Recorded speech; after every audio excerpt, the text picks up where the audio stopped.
En 2023, je n'ai pas lu tant que ça, mais j'ai lu des trucs géniaux. Et aujourd'hui, je vous parle de la crème de la crème. Allô, c'est Karine de Mon Coin Lecture et bienvenue dans la première vidéo de ma série de vidéos de fin d'année. En fait, il va en avoir 3, c'est une petite série où je vais faire le bilan des livres que j'ai préférés, de mes mentions spéciales, ainsi que des lectures que j'ai pas aimées pantoute ou qui m'ont déçue.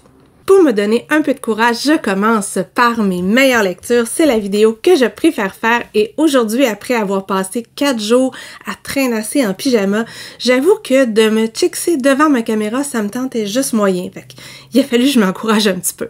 On est le 26 décembre, je me suis débrouillée pour commencer un livre que je terminerai pas avant le 24 janvier, comme ça c'est sûr que j'aurai pas d'autres coups de cœur d'ici la fin de l'année. Parce que oui, je suis paradoxale en fait. Je suis pas capable de filmer avant la fin de l'année, mais d'un autre côté, il faut qu'il paraisse avant la fin de l'année, parce qu'après ça va être 2024 puis ça marchera plus. Je suis pas une contradiction près, hein, je vous l'ai déjà dit. C'est toujours difficile pour moi de définir ce qui fait un coup de cœur. Donc, quand je me suis préparée pour cette vidéo-là, ce que j'ai fait, c'est que je suis allée de mémoire pour trouver les livres qui m'avaient marqué. Parce que si je m'en rappelle, s'il m'en reste quelque chose plusieurs mois plus tard, ça doit vouloir dire quelque chose. Donc, les romans que je vous présente aujourd'hui, c'est pas nécessairement tous des romans auxquels j'ai mis 5 étoiles. En fait, je pense que j'ai mis 4-5 étoiles dans l'année, fait que clairement pas. Mais c'est des romans qui m'ont fait un petit quelque chose et c'est pour ça que j'ai envie de vous en parler aujourd'hui parce que je voudrais que tout le monde les lise pour que je puisse en discuter. Je pense que je vous l'ai dit souvent, hein, ce que j'aime, moi, c'est parler de livres. Donc, plus le monde les lit, plus on peut en parler, tu sais, c'est QFD. Allons-y donc gaiement, sans ordre particulier, sinon celui qui est écrit sur ma feuille ou l'ordre dans lequel j'ai empilé les livres. Ma logique est à toute épreuve. Et là, si comme moi, vous aimez ce genre de vidéo, faut vous attendre à ce que je radote un peu, hein, puis que je dise que c'est génial, que c'est merveilleux, qu'il faut le lire. Bref, me répéter. L'une de mes premières lectures de l'année, ça avait été The Yellow Wallpaper de Charlotte Perkins Gilman, qui a été traduit par La Séquestrée en français. C'est un très court texte. Dans ma version e-book, c'était écrit 63 pages, mais il y avait une longue préface, une longue postface, bref, je pense que c'est 20 pages. Mais quelle 20 pages! C'est un roman qui a été écrit à la fin du 19e par une femme et ça parle de dépression et ça parle de la façon dont les hommes, le plus souvent, traitaient la dépression. Tu sais, ils étaient hystériques et eux savaient beaucoup mieux que elle qu'est-ce qui était bon pour elle. Donc on a une femme qui se fait soigner avec des gens qui ont les meilleures intentions du monde, mais oh mon Dieu, le dialogue de Saul, c'est triste, c'est enrageant. J'ai adoré ce roman-là où une femme commence à s'intéresser aux motifs dans le papier peint parce que, qu'est-ce que vous voulez, elle a rien d'autre à penser. C'est un texte féministe, c'est un texte fort. Je vais maintenant tout lire de l'autrice, il n'y a plus qu'à. J'ai également été marquée par Le démon de la colline aux loups de Dimitri Rouchombory. Mais quelle histoire! C'est tellement difficile à lire, mais il y a une voix, il y a un souffle dans ça. En fait, c'est un homme qui est en prison et qui se raconte avec son parlement. C'est lui qui appelle ça comme ça. Il va nous raconter son enfance, il va nous raconter comment il en est arrivé là, mais c'est tellement dur. Je pense qu'il y a tous les trigger warnings de la terre là-dedans. Les premières pages, j'ai tellement trouvé ça difficile à lire, j'ai tellement trouvé ça épouvantable. On parle de négligence, de violence extrême, on n'y croit pas. Et on a un jeune garçon qui devient un homme brisé. Il prend toutes les mauvaises décisions, il commet des horreurs, mais on peut pas s'empêcher d'être un peu empathique parce que c'est tellement terrible ce qu'il a vécu, puis des fois, ça marche juste pas. Bref, c'est un texte qui est sombre, mais qui a quand même une petite lueur d'espoir parce que c'est une histoire de rédemption, une tentative de rédemption. J'ai adoré ce roman qui m'a prise par surprise et qui m'a amené là où je ne m'attendais pas à aller. Je recommande. Mais il faut avoir le cœur bien accroché, par exemple. Ceux qui me connaissent un peu et qui savent que j'ai lu ce roman ne seront pas surpris de le retrouver ici, c'est-à-dire que j'ai lu un Virginia Woolf, j'ai lu Promenade au phare que je ne connaissais pas encore et moi j'aime sa plume, j'aime sa façon d'errer, de se laisser porter par les pensées. Dans Promenade au phare, on est avec la famille Ramsay, on est avec la mère avec un grand M et le papa, Monsieur Ramsay, du haut de son piédestal. On a leurs 8 enfants, on a leurs invités. Et c'est un roman du quotidien. Ça a l'air plate de même, hein, mais c'est passionnant. C'est passionnant. Parce que tout a l'air calme de l'extérieur, mais en dedans, là, ça bouillonne. Tout le monde bouillonne et c'est fascinant. Je vous l'ai dit que c'était fascinant? C'est ça me fascine. Le roman va se passer en 2 périodes. La première, quand les enfants sont des enfants, on est dans la maison de campagne et il y a un espoir au bout de tout ça, c'est une promenade au phare. Mais le papa, il dit... il va pleuvoir, vous irez pas. Et on a toute cette frustration-là qui se passe et les interactions entre les différents personnages.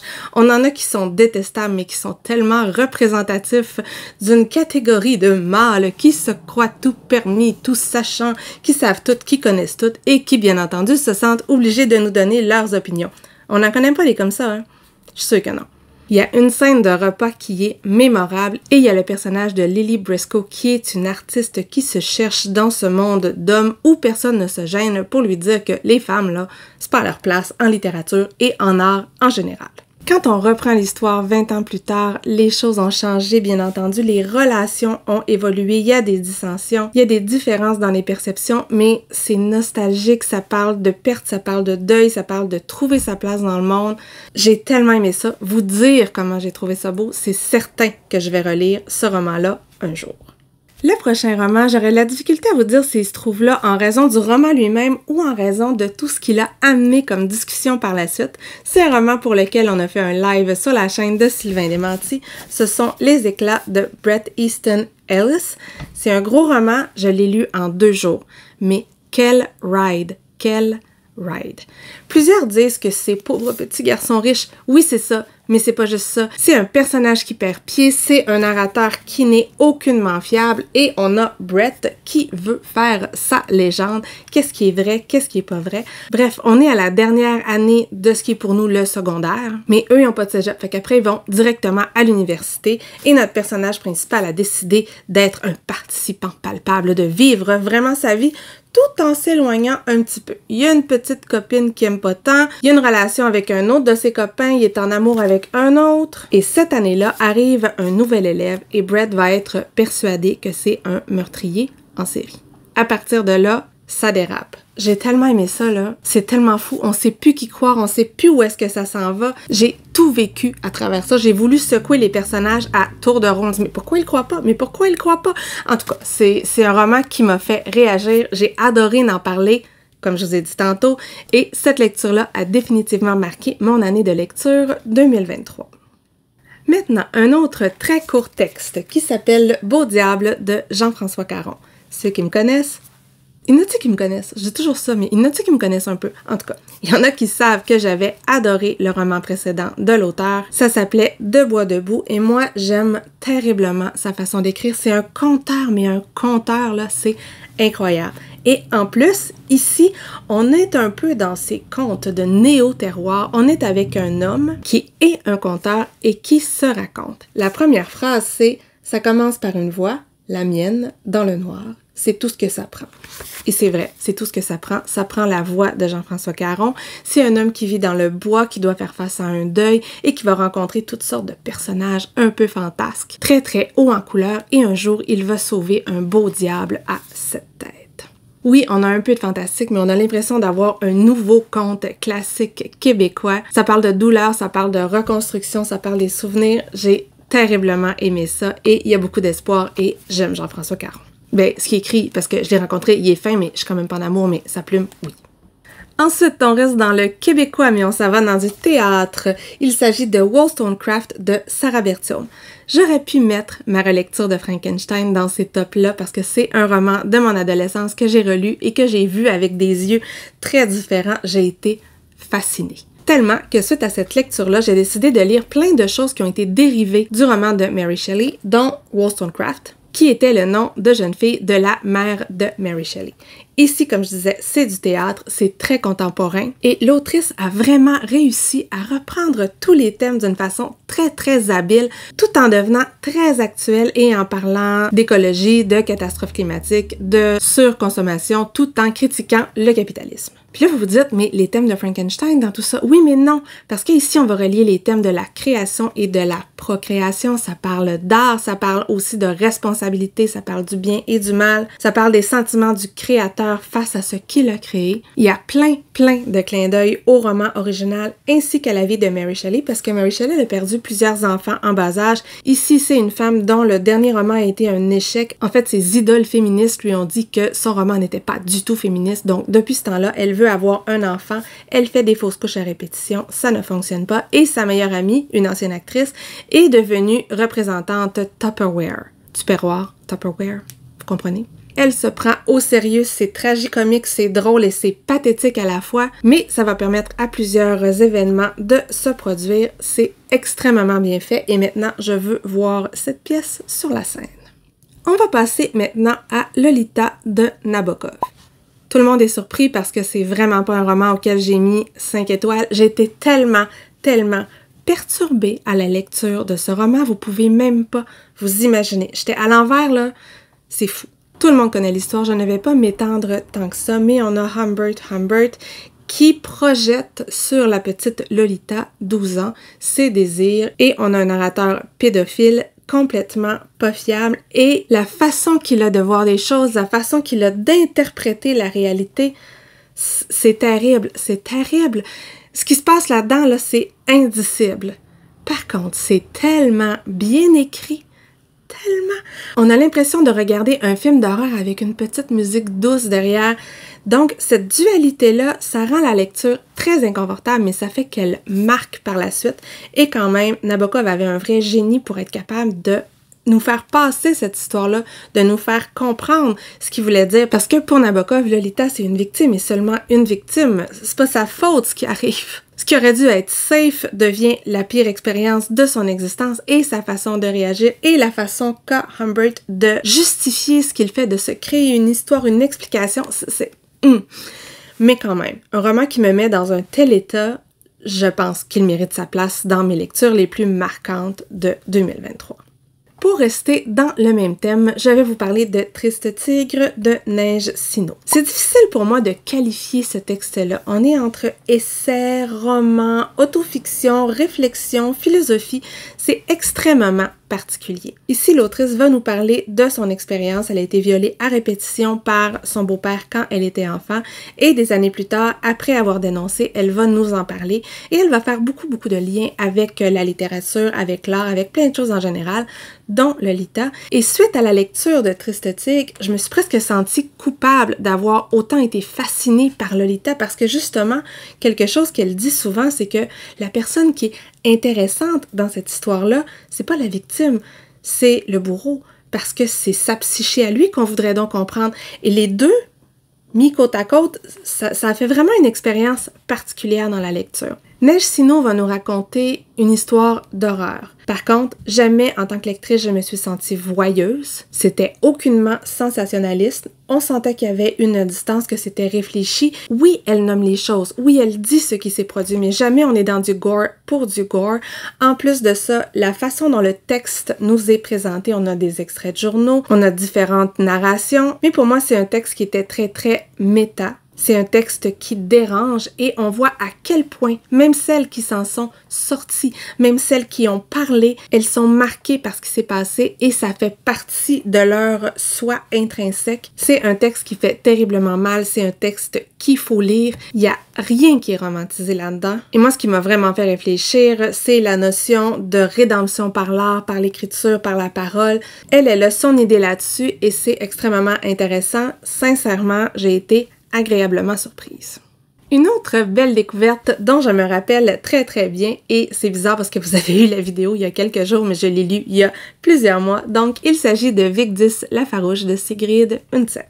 C'est encore une fois un court texte qui a été écrit, je pense, au début du siècle, mais qui va calquer les sagas islandaises en Norvège, mais vous voyez ce que je veux dire? C'est ce style d'écriture-là, c'est ce monde-là. On est au 10e ou 11e siècle. On parle du roi Olaf de Norvège, c'est-à-dire l'époque où les anciens dieux vont être remplacés par le christianisme. Dommage qu'on n'en parle pas plus, ça j'aurais trippé, mais l'histoire en elle-même, sincèrement, c'est excellent. Et on a un personnage de femme forte, mais forte sans être caricaturale. En fait, l'histoire commence par un naufrage, parce que c'est un petit peu normal dans ce temps-là, et les naufragés vont être accueillis par la famille de Vigdis.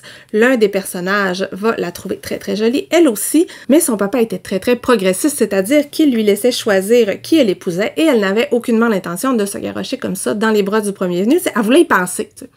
Terrible. Elle voulait y penser.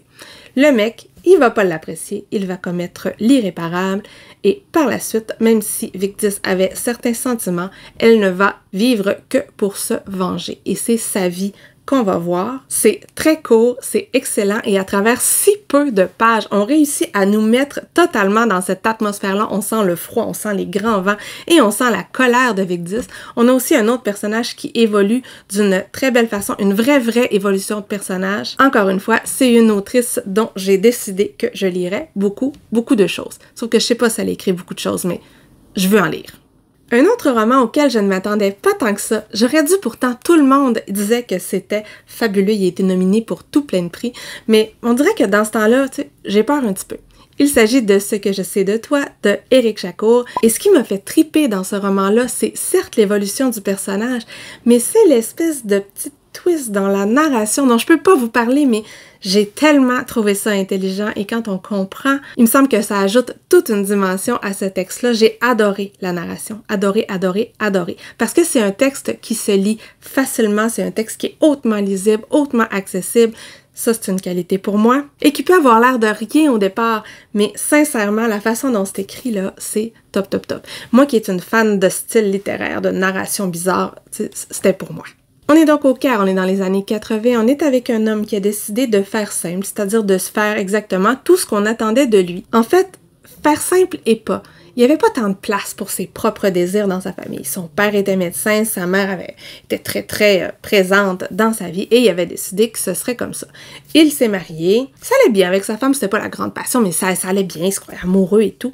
Et un jour, il va aller ouvrir une clinique dans une zone très défavorisée, genre dans un dépotoir, et il va rencontrer un jeune garçon et sa mère. La maman est malade et cette rencontre-là, ça va changer la vie de notre personnage principal qui s'appelle Tarek. Parce que malgré le contexte, malgré les craintes, malgré les non-dits, il va se jeter tête baissée dans cette relation-là et vraiment, ça va avoir un impact majeur au point de le forcer à l'exil.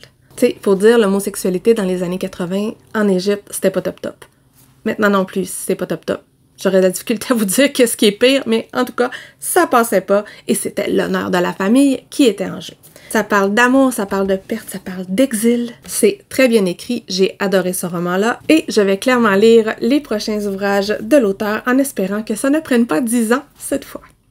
Le prochain ouvrage dont je vais vous parler, il s'agit de Vaillante, c'est de Chris Bergeron. Et pourquoi il est là? C'est parce que je pense que c'est la seule histoire d'amour qui m'est touchée à ce point dans toute cette année de lecture. Tu sais, vous savez, moi, les histoires d'amour, c'est pas tant ça qui va me toucher nécessairement. Il y en a eu des belles là, dans mes autres lectures, mais celle-là, elle m'a particulièrement rejointe. Un peu de la même façon que l'histoire de This is How You Lose a Time War m'avait rejointe. On est en science-fiction, on est avec deux astronautes femmes qui sont dans l'espace.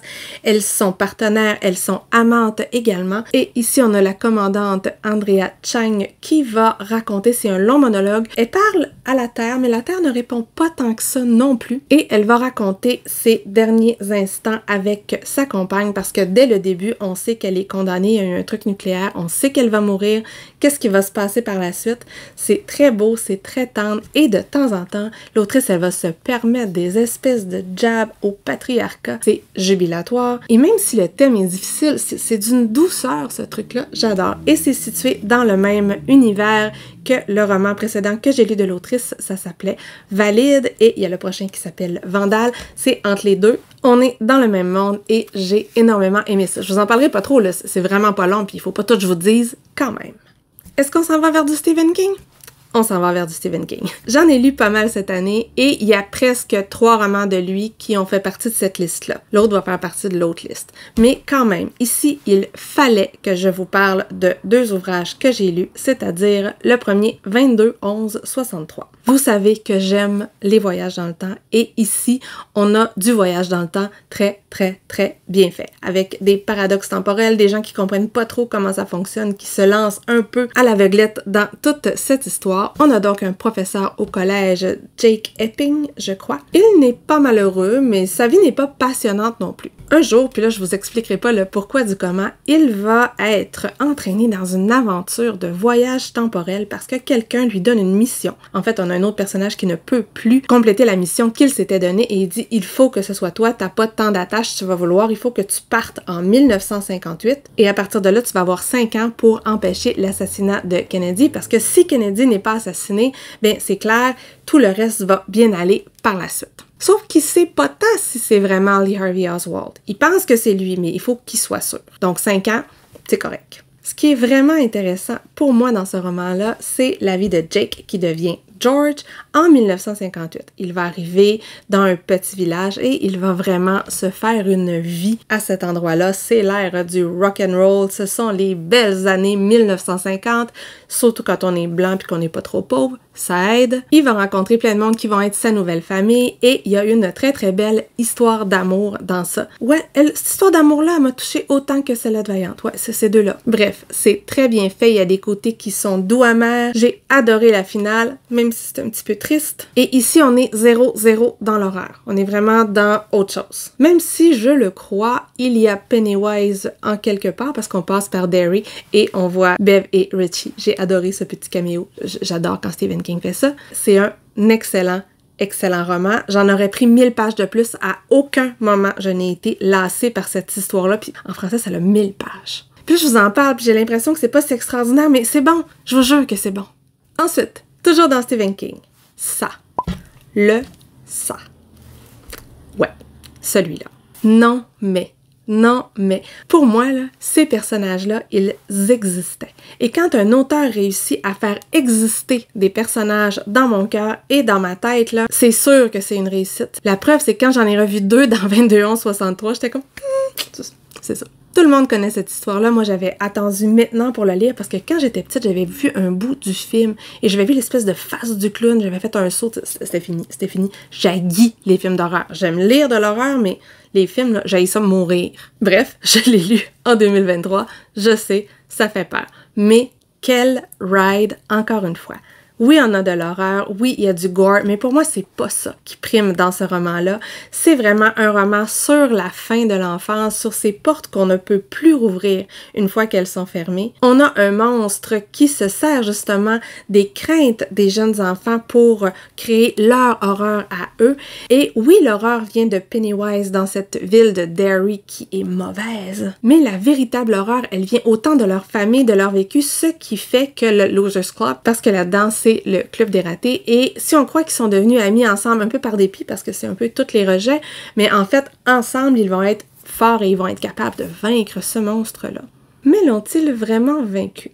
On a donc une première partie dans leur enfance qui est ma préférée. Stephen King est excellent pour parler de l'enfance, des choses qui prennent des proportions incroyables, des amitiés qui semblent si fortes. Et une deuxième partie, 24-26 ans plus tard, je sais plus exactement, ils comprennent que ça, Pennywise est revenu et il faut qu'il fasse quelque chose. Il avait fait un pacte quand il était jeune et maintenant, ça reprend toute la place. Il faut qu'ils terminent ce qu'ils avaient commencé. Pour moi, là, ce roman-là, il est génial. Ça parle du pouvoir de la mémoire, de l'inconscience. Ça parle de l'impact des traumatismes de l'enfance sur les adultes qui vont devenir, même ceux qui, on dirait, s'en sont très très bien sortis. C'est excellent. J'avais été avisée pour la scène. On me l'avait dit. Il y en a pour qui ça passe, il y en a pour qui ça casse. Moi, ça m'a pas dérangé. Certes, ça aurait pu être écrit un peu moins en détail. Ça aurait pu être un peu plus métaphorique, mais quand même. Pour moi, ça l'a passé parce que je trouvais pas ça dégueulasse. Fait que ça a passé.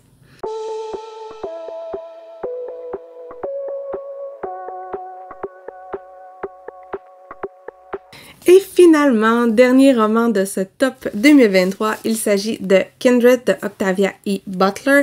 C'est une autrice que j'ai découverte cette année. Je sais, c'est gênant.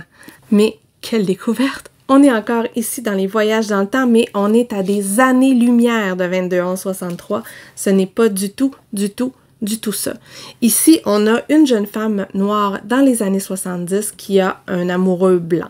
Et qui soudain, pour une raison qu'elle ne comprend pas vraiment, se voit rappelée à l'époque de l'esclavage, dans une autre partie des États-Unis, par l'un de ses ancêtres. Puis il fait chier, là, son ancêtre. Bref, on s'entend, à cette époque-là, elle n'a pas les mêmes droits que maintenant et elle va vivre totalement autre chose. Donc, notre personne... Seigneur, les avions, aujourd'hui, les avions, on est le 26 décembre, mais prenez des congés. Quand elle arrive dans le passé, notre personnage principal qui s'appelle Dana est une femme libre, elle a l'intention de le rester, elle ne va pas se plier aux convenances du temps, elle veut pas, elle essaye, mais elle essaye tellement, mais ils ont tellement aucun pouvoir, ça fait beaucoup de tellement, je sais. Il n'y a rien qui fonctionne, la résistance active, ça fonctionne pas, la résistance passive, ça fonctionne pas. Le racisme est tellement ancré dans la façon de penser, il y a rien à faire. Et le sort des personnes noires là-dedans, c'est « Oh mon Dieu, oh mon Dieu! » T'sais, les enfants auxquels on n'ose pas s'attacher parce qu'ils vont être vendus, les coups de fouet pour tout, pour rien, ils peuvent rien dire. Et elle essaie de faire changer la vision des choses de certaines personnes sur lesquelles elle croit avoir de l'influence, mais l'évolution des personnages, oh mon Dieu! Oh mon Dieu! Ce qui est fabuleux dans tout ça, c'est que les personnages, ils existent vraiment. Et ben, voyage dans le temps, on s'entend que quand tu reviens ou que tu reviens pas, bref, il y a des différences. On a vraiment de la peine pour eux. Puis ça parle de traumatisme intergénérationnel, mais mis de cette façon-là, on dirait qu'on le comprend vraiment. C'est excellent, excellent, excellent. J'ai adoré ce roman-là. Je le recommande à tout le monde qui aime un peu les mêmes choses que moi. Alors voilà, c'était les romans qui m'ont le plus marqué en 2023. Mais là, il y a plein d'autres choses dont je veux absolument vous parler, donc il va y avoir mes mentions spéciales, qui va avoir une vidéo à elle toute seule parce qu'il y en avait trop, et que je connais mon habitude de parler. Donc, dites-moi tout, quelles ont été vos meilleures lectures de 2023? Qui sait, peut-être que je vais décider d'en lire quelques-unes en 2024. Est-ce qu'il y a des choses dans mes préférés que vous avez lues, que vous avez aimé, détesté, des choses qui vous font envie maintenant? Dites-moi, dites-moi, dites-moi.